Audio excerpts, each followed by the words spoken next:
Hello friends, आज की कहानी है नौकरानी की बेटी। मधु बहुत ही गरीब औरत थी। उसका पति भाव एक नंबर का शराबी था। रात दिन उसे पीटता और दिन भर शराब पीकर पड़ा रहता था। घर में खाने के लिए पैसे नहीं थे। बेचारी मधु किसी तरह गुजारा करती। उसकी एक बेटी भी थी जिसका नाम उसने पिंकी रखा था। धीरे धीरे पिंकी 2 साल की हो गई थी, लेकिन मधु का नसीब वैसा ही था। एक दिन वह पानी भरने नल पर गई तो वहाँ उसकी पड़ोसन नीलू ताई भी मिल गई। नीलू ताई, कैसी है मधु? मधु, ठीक हूँ ताई, आप कैसी हैं? नीलू ताई, मैं भी ठीक हूँ। तेरी बेटी पिंकी कैसी है? मधु, ठीक है ताई, आजकल थोड़ा कमज़ोर हो गई है। नीलू ताई, और वो तेरा घर वाला कुछ काम धंधा नहीं करता क्या? रोज तेरे घर से लड़ाई की आवाज़ आती है। मधु थोड़ा सकुचाते हुए बोली, हाँ, क्या बताऊँ ताई, जब से उसने शराब पकड़ी है काम वाम सब छोड़कर सिर्फ गाली गलौज यही सब करता है। मेरा तो नसीब ही खराब हो गया है। मधु, ताई थोड़ा इधर आना, तुमसे कुछ ज़रूरी बात करनी है। ताई, क्या बात है मधु, बोलो। ताई, आप तो जानती हैं कि भाऊ कोई काम नहीं करता। बड़ी मुश्किल से इधर उधर थोड़ा बहुत काम करके मैं किसी तरह पेट भरती हूँ। बड़ी मुश्किल से ज़िंदगी कट रही है। ताई, आप जिस बिल्डिंग में काम करती हो उसी किसी बिल्डिंग में मेरा भी काम लगवा देती तो आपका बड़ा एहसान होता मुझ पर। थोड़ा अच्छा पैसा मिलेगा तो पिंकी को पढ़ा सकूंगी। कम से कम उसकी ज़िंदगी तो बेहतर हो जाएगी।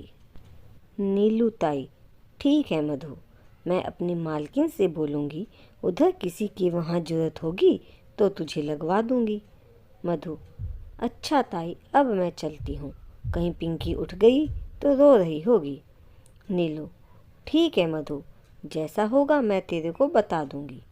मधु घर आ गई तो देखा कि अभी पिंकी सो रही है। तभी भाव उठ गया। भाव, ए मधु सुन, मुझे बहुत भूख लगी है, खाने में क्या पकाया है? मधु, सुबह हो गई, खाने की इतनी फिक्र है तो कमाना चाहिए ना। घर में बैठने से खाना कैसे होगा? इसकी कभी कोई फिक्र की है तूने?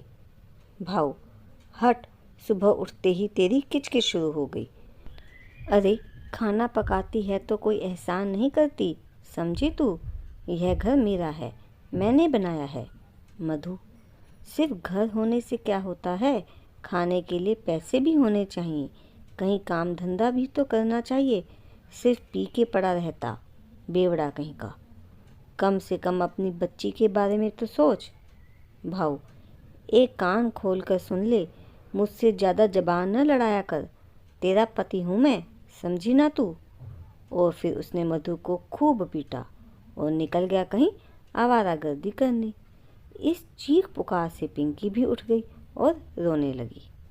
मैंने उसे अपने सीने से लगाया और चुप कराती रही और अपने आंसू पोंछती रही और सोचती रही कि यह सब कुछ जो हो रहा है उससे मैं अपनी पिंकी को कैसे बचाऊं।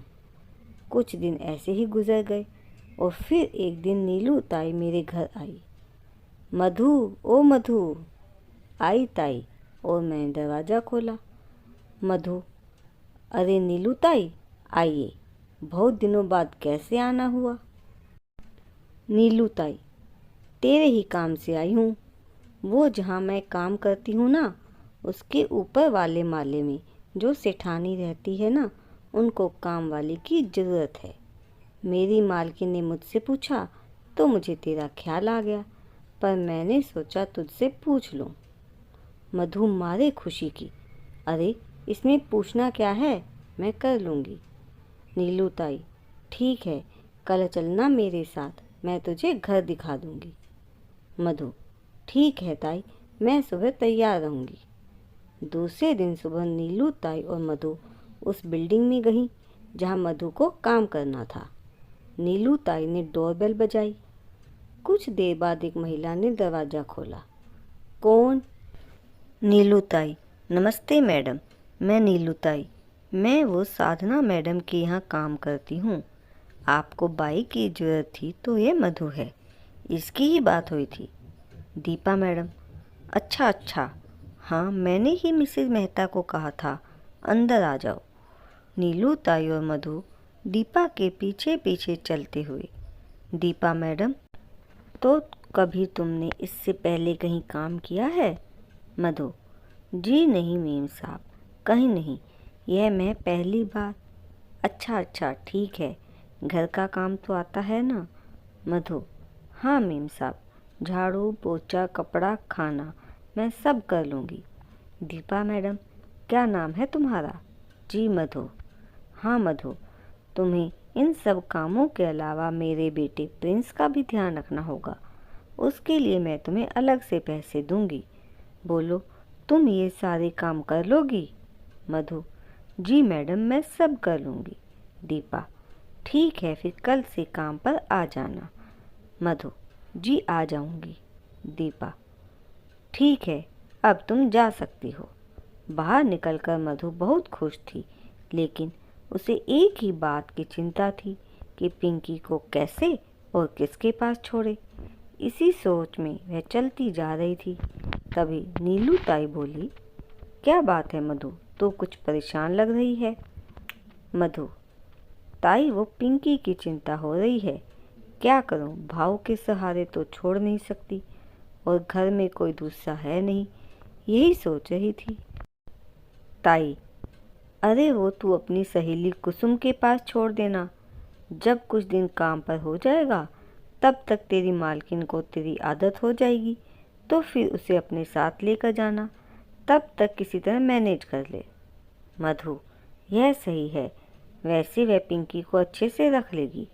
अभी के लिए मैं बात कर लेती हूँ, फिर आगे देखती हूँ कैसे क्या करना है। नीलू ताई, यही ठीक रहेगा। वैसे भी बड़े शहरों में काम वाली ढंग की मिलती नहीं। अगर तू जम गई तो वह इसके लिए तैयार हो जाएगी। मधु सीधे घर से होकर अपनी सहेली कुसुम के वहाँ गई। कुसुम, मधु तुम आओ अंदर और बताओ कैसी हो, पिंकी कैसी है? बेटा आजा मेरे पास। उसने बड़े लाड से पिंकी को गोद में ले लिया। मधु, मैं ठीक हूँ, तू बता कैसी है? कुसुम, मैं भी ठीक हूँ, अब अकेले कोई कैसा होगा? अच्छा पहले बैठ तो फिर बात करते हैं, मैं तेरे लिए चाय लेकर आती हूँ। कुसुम अंदर से चाय और बिस्किट लेकर आई। और सुना मधु कैसी है? मधु, वो कुसुम मुझे तेरी मदद की ज़रूरत है। कुसुम, हाँ बोल, कैसी मदद चाहिए तुझे? मधु, कुसुम तू तो सब जानती है, जब से भाव ने शराब की लत पकड़ी है घर का गुजारा भी बड़ी मुश्किल से हो रहा है। कुसुम, तुझे पैसों की ज़रूरत है? मधु, नहीं नहीं, पैसे नहीं चाहिए मुझे। दरअसल बात यह है कि मुझे एक घर में काम करने जाना है, लेकिन। कुसुम, लेकिन क्या? मधु, पिंकी को कौन देखेगा? मैंने सोचा अगर कुछ दिन तू मेरी पिंकी को देख लेती तो तेरा यह एहसान मैं ज़िंदगी भर नहीं भूलूंगी। कुसुम, क्यों नहीं, मैं तेरी पिंकी का अच्छे से ध्यान रखूंगी, बल्कि मेरा तो टाइम पास हो जाएगा। उसने पिंकी को पुचकारते हुए कहा। है ना पिंकी? कुसुम, मासी और पिंकी मस्ती करेंगे। कुसुम, वैसे भी मेरा पति शरद तो यहाँ है नहीं और मेरे नसीब में बच्चा भी नहीं है। मेरा पिंकी के साथ वक्त भी कट जाएगा और तेरा काम भी हो जाएगा। कुसुम, मधु की पड़ोसन कम सहेली ज़्यादा थी। दोनों एक दूसरे से इसी चौड़ में मिली थी और फिर इनकी दोस्ती गहरी हो गई। कुसुम का पति बाहर कहीं काम करता है, कई सालों बाद ही आता है। अभी तक कुसुम के कोई बच्चा भी नहीं था और वह पिंकी को बहुत मानती थी। मधु, अच्छा कुसुम, अब मैं चलती हूँ। अगर भाव आ गया तो बेकार में तमाशा करेगा, मैं कल पिंकी को छोड़ दूँगी। कुसुम, हाँ हाँ बिल्कुल।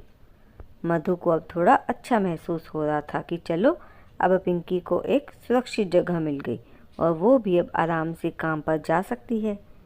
घर पहुंचते ही भाव ने अपना रोज का तमाशा शुरू कर दिया। कहाँ से घूम के आ रही है?